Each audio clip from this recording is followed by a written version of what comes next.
Alright everybody, strap yourselves in, this is going to be a long one. First of all, shout out to Simeon for finding a creative way to encourage me to get your marks back. Let's get stuck into today's topic, which is functional groups.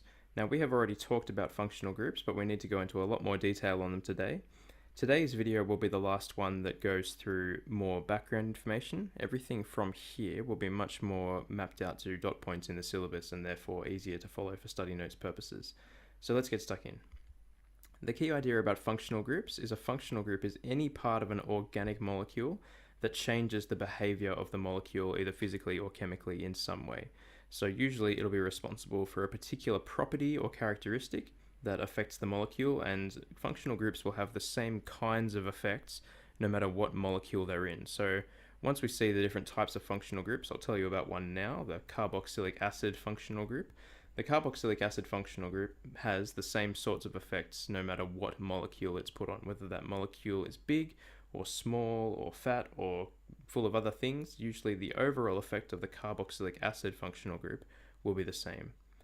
So one way to spot a functional group is just to think about finding anything on a skeletal formula that doesn't look like a straight line. The one exception to that is branching chains can sometimes be thought of as functional groups, and they also look like lines. Everything else, though, will come off a skeletal formula in some way. So if we look at this molecule here, that is a basic skeletal formula, and that means that we have only got carbon to carbon or carbon to hydrogen bonds represented in this formula. That means there aren't any functional groups. This is just a simple molecule. In this case, it is a molecule of 6 hexane. This molecule here, however, has something that we can spot as immediately different. We can see this OH coming off what is otherwise the exact same molecule. Because this is not just the simple straight lines, we can tell that there is something new, something different here. This is a functional group, and in this case we're looking at a hydroxy functional group, but we'll come back to them in not too long from now. So there are lots of different types of functional groups. We've already talked about branching chains. We've already talked about double and triple bonds. Both of those can technically count as functional groups. The ones that we want to look at today are halogens, alcohols, aldehydes, ketones, carboxylic acids, amines, and amides. Now I'm going to show you a different way to think about those compared to the list on this particular sheet. This is just the way they're written down in the syllabus, but for reasons that will become apparent later on, there's a better way to write them down in a list. So we'll come back to that. The first type of functional group is the easiest one to think about, and that is the halogen. A halogen is simply from the halogen column of the periodic table. So they are next to the noble gases and they have a valence of 1, and for that reason they make one bond, which is very similar to what hydrogen does. When you get a halogen and you react it with a carbon molecule, it will usually take the place on the molecule that a hydrogen was taking up, and it will just sit there doing the same sorts of things that hydrogens do in terms of where they sit. Now the most common halogens that we see attached to organic molecules are chlorine, fluorine, and bromine. It is possible to see iodine and astatine, but that's much, much more rare. When halogens get stuck onto molecules, we represent that by a prefix on the name of the molecule. And when we need to write down more than one, we will write down those prefixes in alphabetical order. So for example, if we have a molecule like this, we need to follow our basic naming preferences. The first thing to see is that we have a 1, 2, 3, 4, 5 carbon chain. And because this molecule is symmetrical, we don't need to worry about going forwards or backwards. But we can see we have a fluorine on carbon number 2, and we have a fluorine on carbon number 4, and then we have a chlorine on carbon number 3. That means this molecule all up is going to be including chlorine, fluorine, and then its basic root name. Now the root name, you can see it's got 5 carbons, so we're looking at pentane. And you can see that we have chlorine and then fluorine. You always write these front prefix parts of the name out the front, and for that reason we need to make sure that we write them in the right order, and that order is simply alphabetical order. So this molecule here is 3-chloro, because C comes before F in the alphabet. 3-chloro, 2,4-difluoropentane. Don't know what happened there. Difluoro. Just ignore that little guy. Difluoropentane. All right, this molecule, we have 2 bromines, 1 fluorine, and we have a 1, 2, 3, 4, 5, 6 carbon chain. But we want to be thinking about how we can lower the overall number of locants. So if I want to name this molecule, my options are I can either have this is carbon 2, this is carbon 3, and this is carbon 6. 2 plus 3 plus 6 is equal to 11. Or I can have this is carbon 1, this is carbon 3. Sorry, not this is carbon 3. That would be 1, 2, 3, 4, carbon 4, and carbon 5. Now 1, 4, and 5 is actually equal to 10, which means it is slightly lower, so that's what we're going to prefer. That means the name of this molecule will be, thinking about the fact that we need to write bromine first, it's going to be 4, 5 dibromo 1 fluoro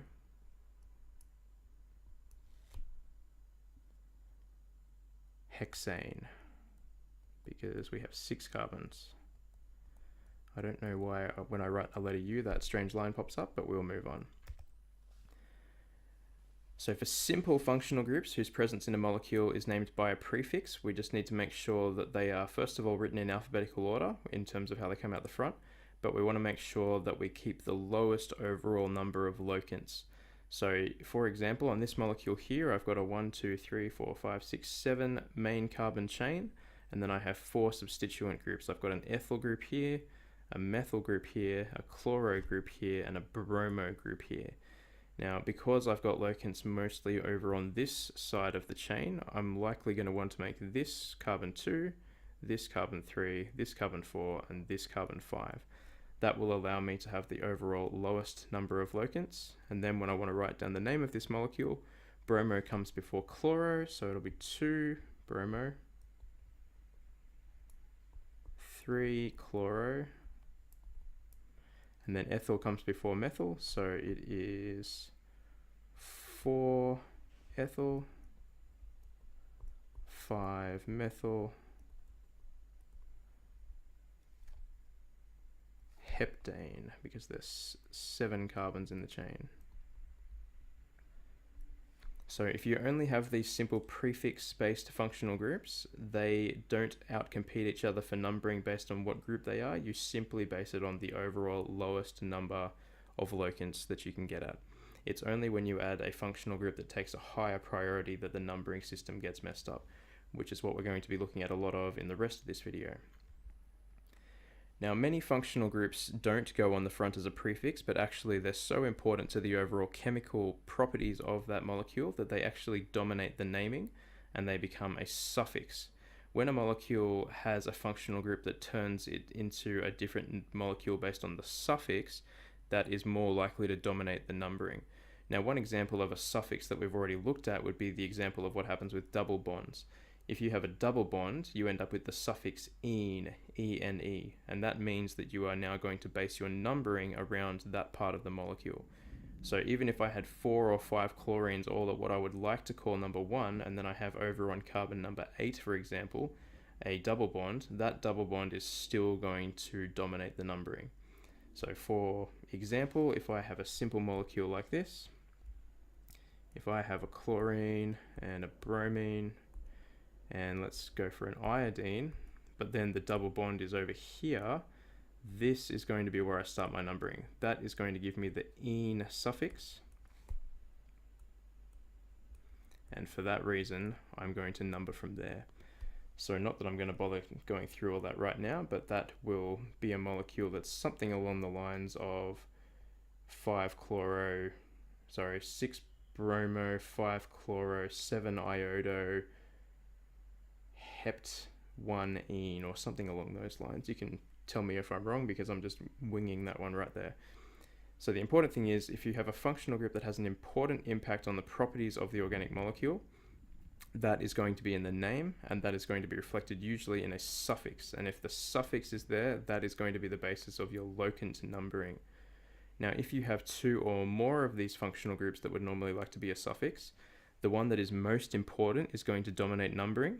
Sometimes you can have two suffixes in the name of the one molecule together, but otherwise there is another thing that will come along that we'll look at later in this video. Now, when you're thinking about how am I supposed to know which functional group outcompetes another in terms of which one is going to be the most important suffix and the most important for numbering, this is the list here.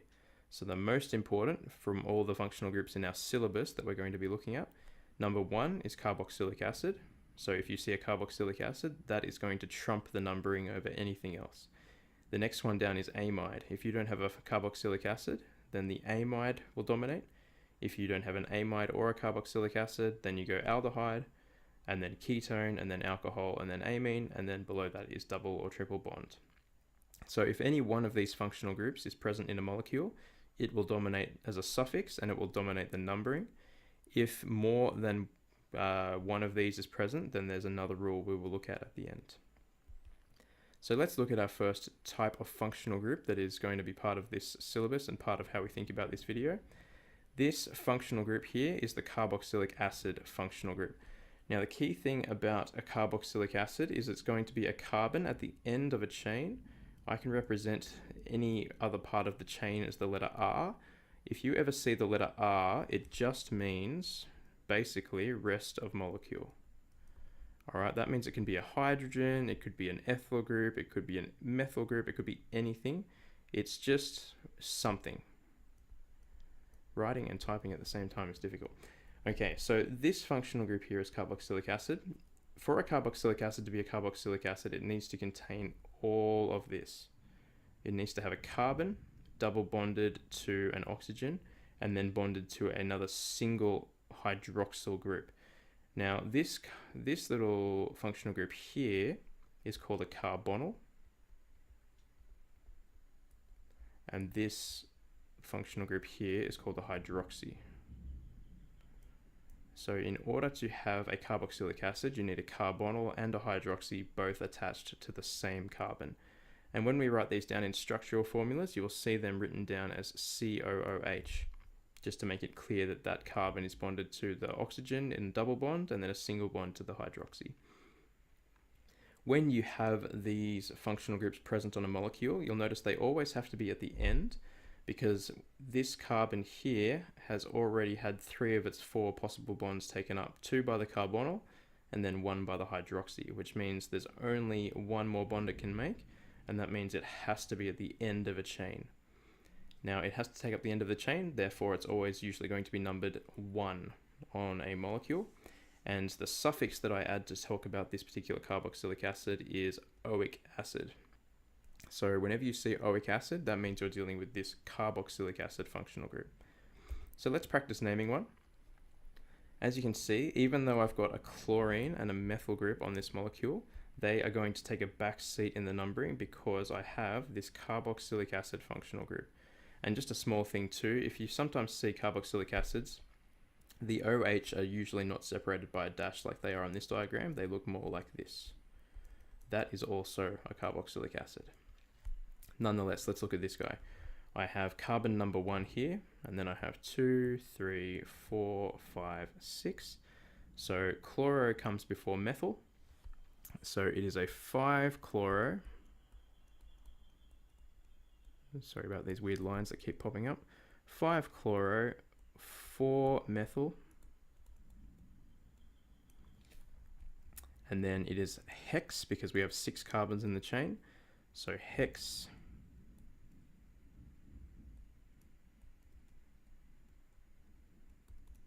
Hexanoic acid.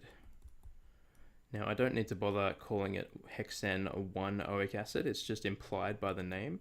The fact that I know that the oic acid dominates the numbering means it's also going to be number 1. So writing down that 1 is redundant. If I was to write the 1, it would be in here, hexane 1-oic acid. It would be down in that spot right there. Okay, the next functional group is the amide functional group. Now, an amide is formed when a carboxylic acid reacts with a chemical called an amine, which we'll look at later. But this is what results when we have that kind of chemical reaction. An amide functional group looks like a nitrogen inside a carbon chain, and it is right next to a carbonyl. So this whole section here is how you know you have an amide functional group. Carboxylic acid on one carbon, and then right next door is a nitrogen inside the chain. Now, that functional group, when you see it in a molecule, we'll add the suffix amide, which will come towards the end of the chain, end of the name, right at the end of the name. If you had a carboxylic acid and an amide together, then the carboxylic acid will trump, but we'll look at what happens then at the end. For the time being, we need to think about the numbering and the naming. The key thing with amides is that everything on the carbonyl side, which is everything over here, so all of whatever this R group would be, that is named normally. So if I had a 6-carbon chain there, I'm going to be calling that a hexa something something amide. Everything on the nitrogen side, for the sake of our syllabus, those things will be quite simple, but we will be thinking about them as individual functional groups, and instead of using a number, we use the letter N to show the locant. So let's look at what that would actually look like in practice. This molecule looks a little bit funky, but the key thing is that this is carbon number 1 here, that's where the amide is. And then we've got 2, 3, 4. So it's going to be a bute-based name. So let's write that down. Now it's actually going to be butan amide. All right, so buta, and then because and am don't work very well together, we put the N in between. So buta, butane, butanamide. And then we have some functional groups to take care of here. We've got a methyl, and we've got 2 fluoros, which will be a difluoro. Now, the fluoro is pretty easy, so let's start with that. On the carbon side, we have a 4. Carbon number 4 is attached to a fluoro, so it's 4, comma, and then N, because this fluoro is attached to the nitrogen. So 4, comma, N, difluoro. And then we have a methyl attached to the N, so N-methyl. N-methyl butanamide. So just think about anything that is on the nitrogen is going to have N as its locant number. Everything on this side of the molecule will have basic, simple, everything that we've seen before type numbering. And carbon number 1 is going to be the carbon on the carbonyl, which is there. So that is amides. The next type of molecule is an aldehyde. Now, an aldehyde is a molecule where we have, again, this very familiar carbonyl functional group, but then very little else. So we have a chain of some sort. It could be 1 carbon, 2 carbons, 7 carbons, whatever. But then a carbonyl on the last carbon on the chain, and that means you're just going to have an H at the end. Now, we often write this in structural formulas as CHO. That's how we show that we have an aldehyde functional group in our structural formula. And if we're writing down a name, it's going to have the suffix al. So let's have a look at what that looks like in practice. So here is an example of an aldehyde. You'll notice that this is actually the last carbon here. So that's 1, 2, 3, 4. And we've also got a double bond functional group we're going to have to look at here, which is an ene. But it's going to be a bute-based molecule. So it's going to be a bute. Now, ene can actually still go in as a suffix. So it is a 2-ene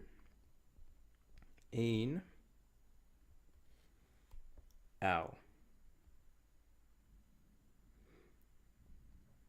That dash shouldn't actually be there. Now you can put -1-al, but it's redundant because we know that the aldehyde is going to be trumping the ene in terms of the numbering, and I know that it's going to have to be at the end of the chain. So whilst I can write that -1 in that spot where I accidentally put some things, I don't have to. I can just write butanal. The en refers to the double bond. The al refers to this functional group here, the aldehyde functional group. The next functional group is a ketone. Now a ketone is the exact same thing as an aldehyde, except this time it is on the end. It's not on the end, it's on the middle of the chain. So here is a ketone. A ketone, you'll notice, is the carbonyl functional group, but it's now no longer at the end of the chain, it's in the middle of the chain. And that is going to add the suffix "one." Not one, it's actually being pronounced "one." And it is going to dominate the numbering. So we have 1, 2, 3, 4, 5, 6, 7. And then we have some other functional groups off the side. We have a methyl on number 5, a methyl on number 2, and a chloro on number 6. Chloro will come first in terms of the numbering, so it's 6 chloro.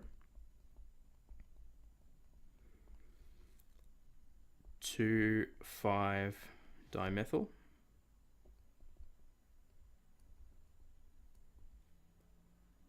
And then we've got a 7 carbon chain, so it's hept. Now it's hepta, but we don't want to say hepta-o, so it's going to be heptan. Heptan 3 one. We do need to number the ketone because it could be anywhere on this molecule. It doesn't have to be in an end, it's just somewhere. And so we need to say that it's on carbon number 3, and it's not here on carbon number 4 or carbon number 5, or 6 or 2 for that matter. The next functional group is alcohols. Alcohols contain what is called a hydroxy functional group, which we've already seen. That's just an OH functional group. They add the suffix "ol" to a formula. And if there's more than one, you would say diol. And if there's, 3, there's triol. And it goes on like that. Now this molecule here is going to be named based on giving the alcohol functional group priority. But you'll notice that both alcohols are 1 carbon in from the edge on both sides, which means something else is going to help us get the numbering, and that is this ethyl group here. So this molecule is going to be a 3-ethyl. So that's the 3 there. Then we have a 2 and a 5. So you can see that this is a 6 carbon molecule. 3-ethyl hex R, and then we have to talk about where the alcohols are. So 2, 5 diol.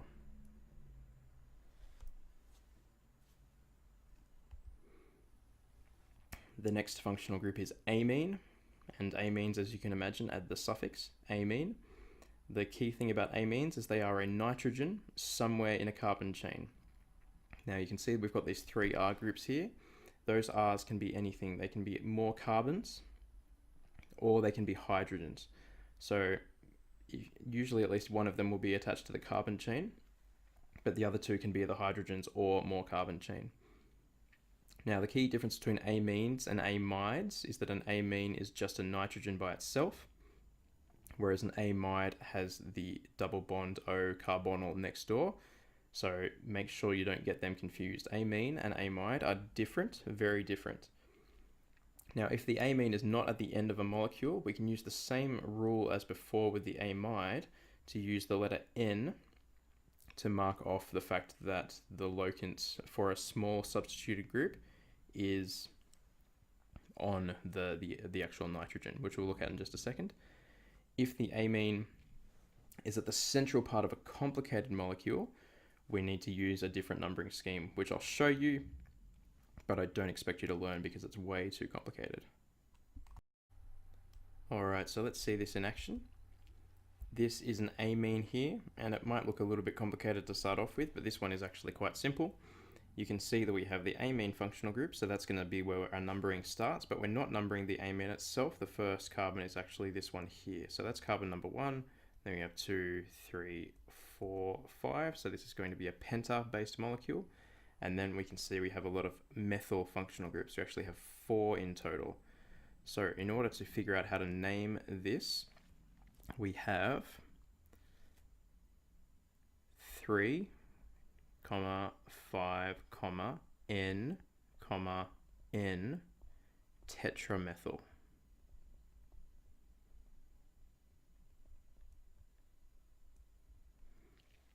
And then it is a pent N amine. Alright, so there's the amine, referring to the fact that there's nitrogen in there. These two N's are referring to the fact that two of these methyl groups are attached to the nitrogen. And then the 3 and the 5 refer to these guys. Although I've just realized 1, 2, 3, 4. It's actually 3, 4. That was silly of me. Carbon number 4. 3, 4. So there's the methyl on the 4, and then there's the methyl on the 3. And there's a few too many arrows here now, so let's move on. Now this is a complicated way of naming amines. This is the sort of thing that you're very unlikely to ever have to do in the HSC, but I will show it to you anyway. This amine functional group here is sitting at the very center, and therefore all of these different things coming off it are going to have to be somehow taken into account. Now you'll notice that there are 3 propyl chains coming off here. So there's 1, 2, 3 carbons, 1, 2, 3 carbons, 1, 2, 3. So we can call this a tripropyl amine, which is exactly what this part of the name is doing. And then we can also talk about where the chlorines are. Now we've got 1 chlorine here on carbon number 1 of 1 propyl, and so that is listed as carbon 1. And then we've got another chlorine over here on carbon 2 of the next chain, and so we're going to call that a different chain, and that's why it's the 2 prime. So that prime means that it's a different chain to the first chain that we talked about. And then we have chlorine over here on carbon number 3 of the third chain, and so that's double prime, the double prime chain. Now you can also refer to the N-based numbering system if you like, and you can see how much more complicated that makes the name.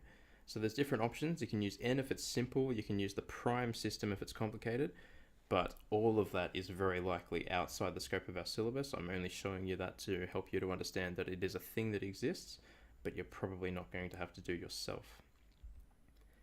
Now here's a very special case. Some amines, because they are symmetrical around the nitrogen, are actually very simple to name. So you'll notice here I've got a 2 carbon group, so that's an ethyl group. I've got another ethyl group, and I've got another ethyl group. They are all attached to the amine, so that is simply triethyl amine. So where amines are symmetrical, you can just use the di, tri type system, and that makes them very quick and very easy to number. Okay, now things are going to get a bit more complicated for us. So this is an example of a molecule that contains a lot of the different functional groups that we've talked about. Now notice that on this molecule, we have the COOH functional group. So we've got a carboxylic acid. We've also got a ketone, and we have either an aldehyde or an amide. Depending on how we want to talk about this, this is really probably an amide over here.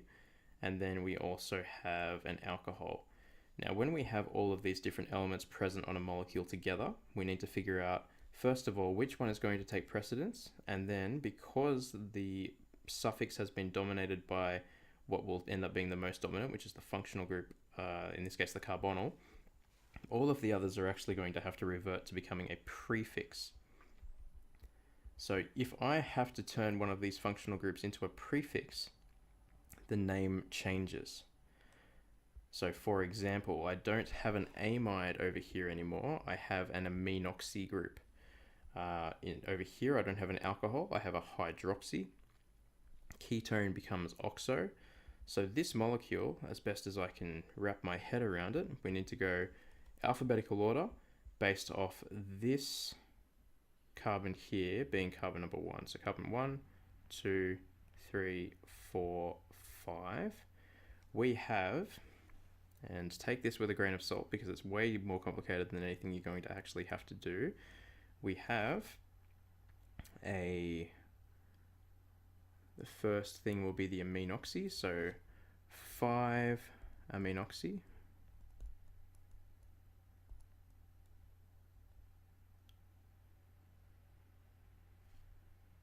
4 hydroxy.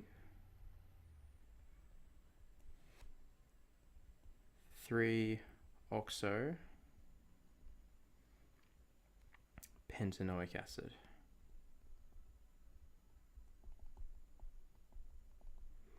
Now that is very, very complicated. I don't think anything you're likely to get in an exam would be as complicated as that molecule, but the basic principles are: make sure you understand whereabouts in the hierarchy your most dominant functional group is, and then let the most dominant functional group that's actually present on your molecule be the one that determines the numbering, and then from there it goes alphabetical order with the prefixes out the front. So all very complicated, but make sure you know each of these functional groups, make sure you know how it affects the name, and make sure you know what happens if it becomes relegated to becoming a prefix that is no longer determining the numbering, rather than a suffix that dominates the numbering and the naming of the molecule. So the big ideas of this video are: functional groups change the chemical behavior of a compound. The more important a functional group is, the more likely it is to dominate both the naming and the numbering of the molecule. Most importantly, the numbering first and then naming second. That order of importance is, for the purposes of our syllabus, carboxylic acid is the most dominant, then amide, then aldehyde, then ketone, then alcohol, then amine, then double bond. Anything below that, such as halogens or side branches off the chain, are not going to dominate the naming. They're always going to be present as prefixes. They only dominate the numbering if you're trying to get the lowest numbered locant. Alright, so there's a lot to go through in that video, so please make sure that you go back over it a few times. Make sure you ask me any questions. Otherwise, I will see you in class. And there is no outro music this week because I am getting very short on ideas. Someone make me some music. Send me some music. I want some music. Give me some music.